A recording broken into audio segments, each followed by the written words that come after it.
I'm currently with one of my favorite co-writers in the entire world. His name's Sam Shelton, sitting right beside me. What's up, guys? Sam Shelton. All right, I'm not an artist, but I write tunes with Matt quite a bit, and we actually got one coming out soon. And we're just chalking it up on a Sunday, kind of tired and just kind of writing a Sunday scary song right now. We sure are. Right. Well, thanks so much for giving us a little bit of an introduction. So we have a few questions that have been asked over the last few days. And the first one was, what would you say the best thing about performing for an audience is? Man, that's a great question. And a serious note, I just got into performing probably like 3 or 4 years ago. It wasn't like most of my friends, it wasn't a lifelong thing for me. And I think everybody would kind of agree. I've experienced many cool things playing baseball. I've pitched in front of 3,000 to 5,000 people in a summer league when I played out in North Dakota. And it was breathtaking to see all the people watching and cheering and stuff like that. But I played a show last night, and I played one of my favorite shows since I've been in Nashville 2 weeks ago at the Listening Room Cafe. And I think the coolest thing for me is when you play a song that you pour your heart into, and you sing it just giving it your all, and you see people's reactions. Sometimes people cry, sometimes people laugh, if make some jokes and stuff like that. But I think the coolest thing for me is when I play some of my songs that people know or they haven't even heard before, but they catch on to it pretty quick, is when they sing it back to me. It takes my breath away every time, and it reminds me how much I love what I do, and that this is the only thing that I want to do, and that there's nothing that can take that away from me.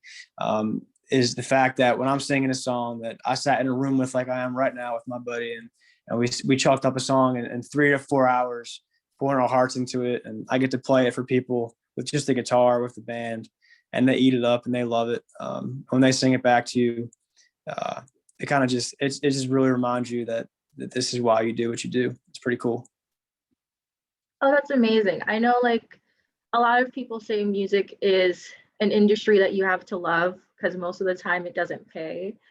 So would you say in doing something like that, do you think like your family was really supportive of like that dream that you had? Absolutely. I consider myself to be the luckiest human being to ever step foot in Nashville, Tennessee. And I've had very minimal success, if any, since I've been here. But I have the family that I have, the support system that they give me. Every single day they're checking in, asking how the studio's going, how my shows go. Right now I'm still in college, so they pay for my rent. They're paying for the tuition that I owe, and they support me every step of the way. Even when it wasn't music, it was always baseball. But I remember when I was like 9 years old, I wanted to be a professional skateboarder, so they bought me a skateboard and said, "Go chase your dreams." But that lasted for about a month. But everything that I do, my family's behind me every step of the way. I have 2 loving parents. I have a 30-year-old sister and a 26-year-old brother that they send me money when they can. Everybody's short on money, but they help any way that they can. And they support my stuff on social media. And at the end of the day, it's always an "I love you" text, and it's always a thank you text for me. And without those guys, I'd be nothing. So they're my biggest support system every step of the way. Oh wow, that's amazing. I really love hearing that, like, you have such a supportive family. I know for some people it's really hard. But with that, I noticed that you do baseball from your social media and from our previous conversation. So would you say if you couldn't do music, you would be a baseball player, or would you choose a different route altogether?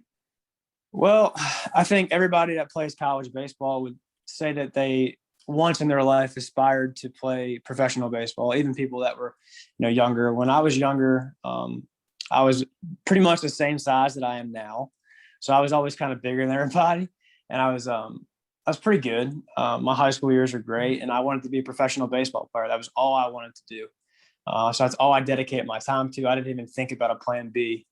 And then I've had 3 shoulder surgeries since after my freshman year of high school, and I'm currently a senior in college now.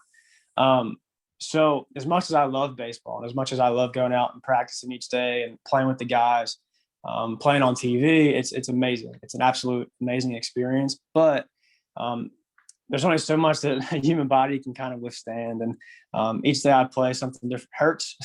So I don't think that baseball is going to be a long-term thing for me, especially now, how much I've fell in love with music and how much I truly want to do that. I've given my whole entire life to throwing a ball, and it's given me so much in return. I'll forever be thankful for that. But there'll be a time where I think I'll have to hang the cleats up one day. And that's probably going to be after this year. Oh, so I guess with that kind of sad note, would you say that like what what led you to music then? If you were doing baseball, was it just like a casual love for it that led you into well, this career that you're in now, or was it something else? Yeah, I mean, I've always loved music. When I was younger, I grew up in Philadelphia, so country music wasn't really prevalent. I grew up on like old school hip hop and stuff like that. And that was pretty much all I listened to because that was what my sister listened to and my brother. And as I got older, I got into guys like Gavin DeGraw and One Republic and Kings of Leon, stuff like that, which really, I just loved listening to it. And then when I was in high school, I was in a class, it was like a poetry class, and that's where I developed a love for writing. I hate math, so I spent all my time in school focusing on writing. And after that class, I actually started to pen down my first song.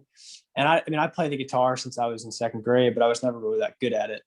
And I couldn't ever sing and play at the same time. But I love to write. I love to do stuff like that. And then once I figured out how to actually put it to a tune, to a melody, um, there was really no turning back. And then once I got to when I was in junior college, I started playing open mic nights at a bar called Naughty Dogs, and all my teammates would come out, and I was pretty bad. I was really really green in the whole music thing. I was really learning, and I used to mess up all the songs, but I got to play some of the ones that I wrote when I was in junior college, and I would play some cover songs.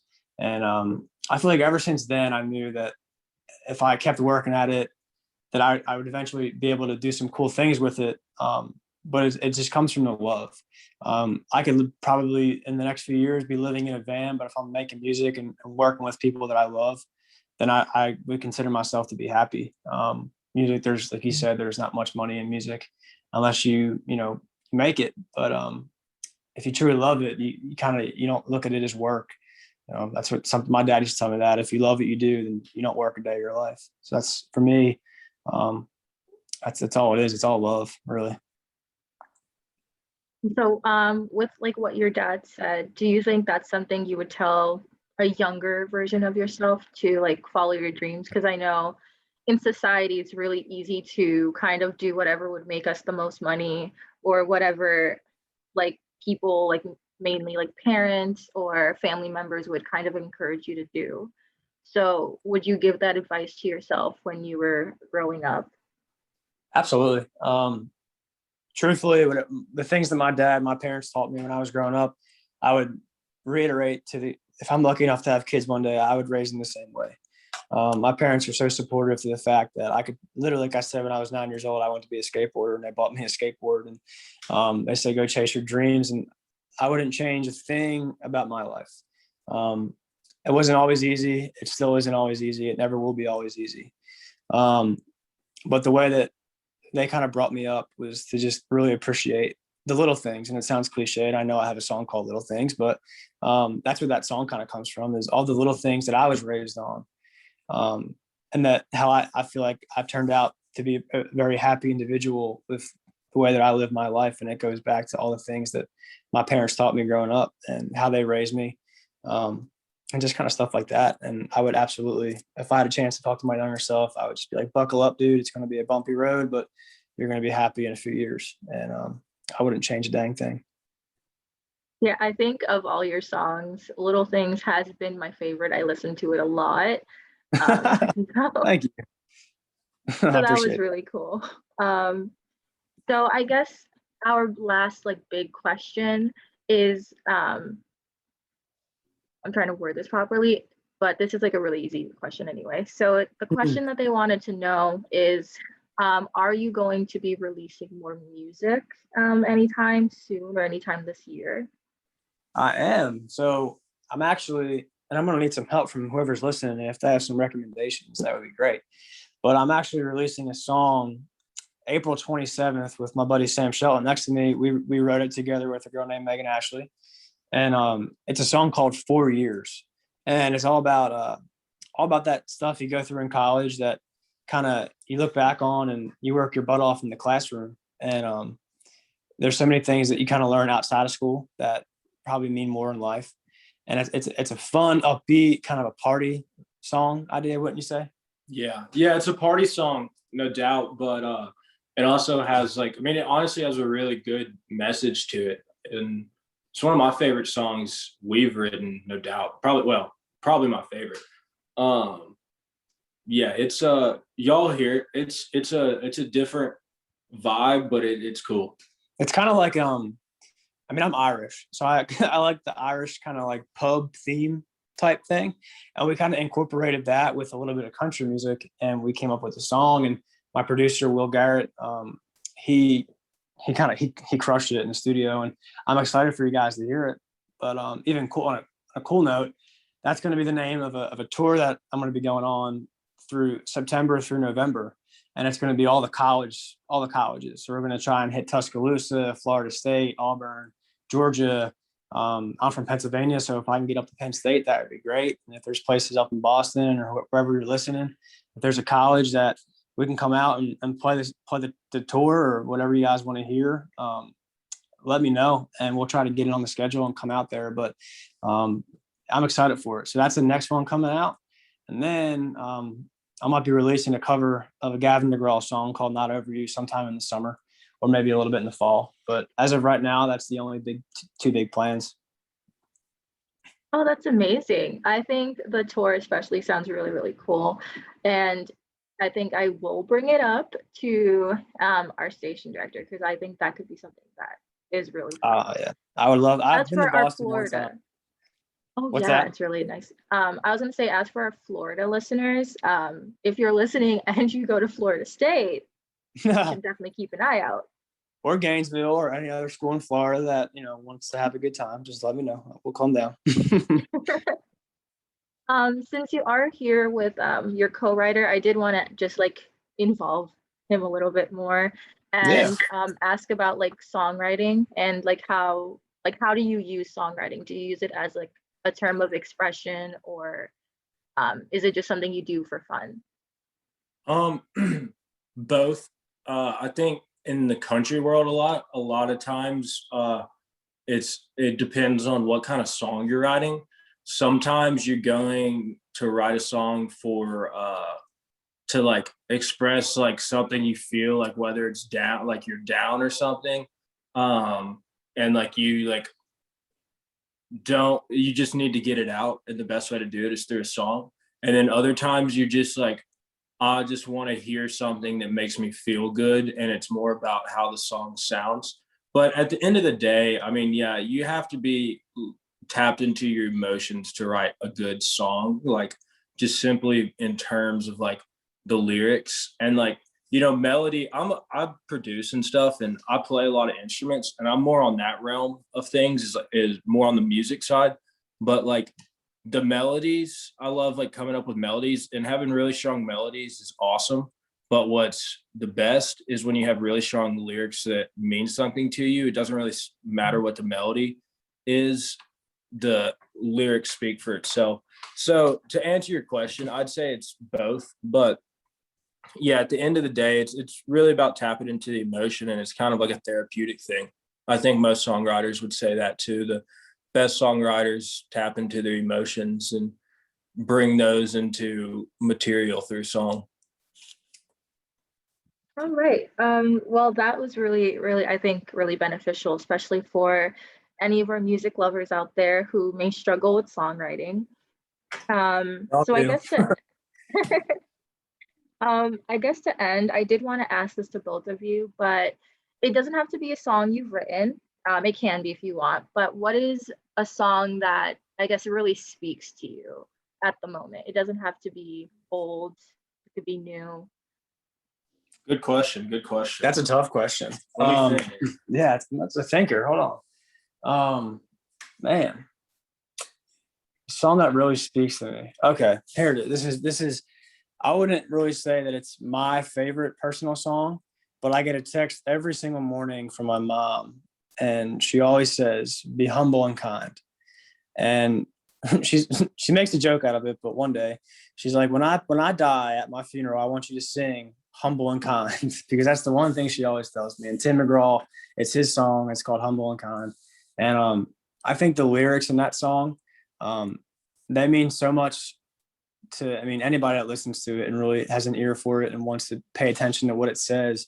It just tells you all the things that you're going to go through in life. And at the end of the day, just always remember to be humble and kind to everybody that you meet, the people that you talk to, because you never know who you're going to come across, and they can come back in a few years. And depending on how you meet them and how you talk to them, they could bite you on the butt, or it could be a really good interaction and help you really in the long run.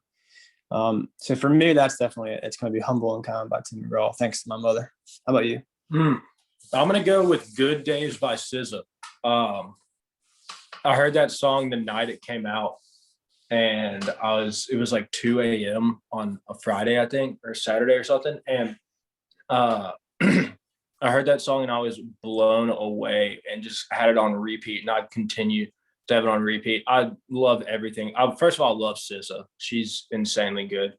And that song, "Good Days," is by far my favorite by her. And I mean, it's a huge song for a reason. I love the melody. I love the production, and I love the theme of the song. And like at the time that I heard it, I was kind of in that spot too. So yeah, I'd have to go with "Good Days" by SZA. If you don't know that song, you should check it out. Well, thanks so much for both of you for giving us your time. Before you go, do you want to like plug anything like social media wise where people could follow you? Yeah, absolutely. So all my social medias, Instagram, TikTok, Twitter, Facebook, all that stuff. It's going to be Matt Gorman Music. It's pretty simple for all of them. And I'm on Spotify, Apple Music, all those platforms as well. I think 4 songs out right now, right? 4? Yeah, 4 songs out right now. And I'll be having a few come out soon. And I'm hopeful that you guys listen and like it and are eager to hear more. How about you? You can check me out on Instagram at let me start that over. go_Shelts go. Well, actually, hold on. 3rd time's a charm. It's kind of a tricky username. It's go_Shelts_go. It's tricky. Or you can type in Shelton. And then I'm new to TikTok, and this one's even trickier. The username is Sean SEAN.wave.mp3. And that's my alias name, Sean Wave. You guys might see Sean Wave in 5 years come around as a pop act, but I don't know yet. Man, my names are a lot easier than yours. Yeah. My names are tricky. Well, the dedicated people will find it. The best way to find it is probably go on Matt's Instagram and find my tag. Yeah, that's right. This might be a wake-up call that I need to make my usernames more accessible. Thanks so much for being here. I will definitely stay in contact with you, especially with your tour, because I think that could be really fun. I really appreciate you guys having us on, and thank you for the interview. And for the listeners, thank you guys for tuning in. It's been a blast. So seriously, thank you so much. Yeah, thank you so much. It was really nice meeting both of you. Yeah, you too. Thanks for having us on.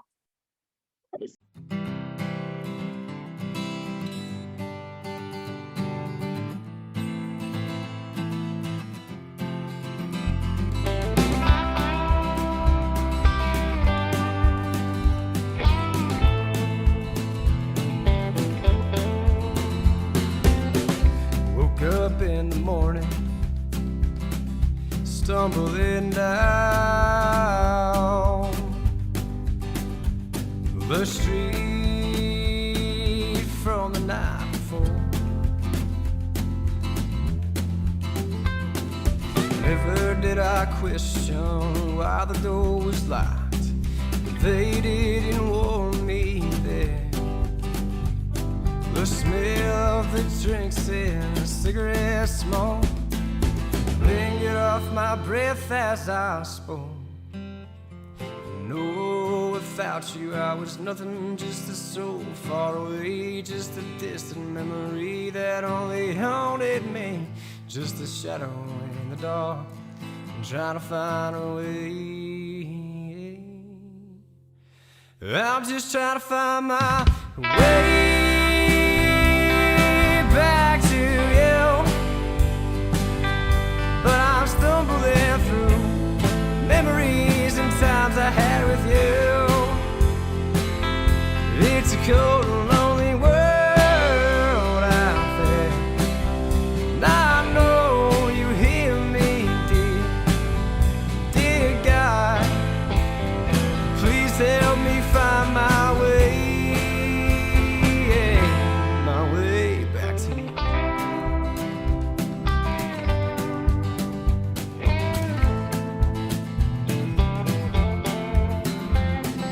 Remember when you told me that I was the one, that you'd hold my hand until the rising of the sun, but your words ran away like a bullet from a gun. To you they meant nothing, but to me they were something that helped me fall asleep tonight. Now I stand awake, but I'm drunk asleep, just trying to find my way.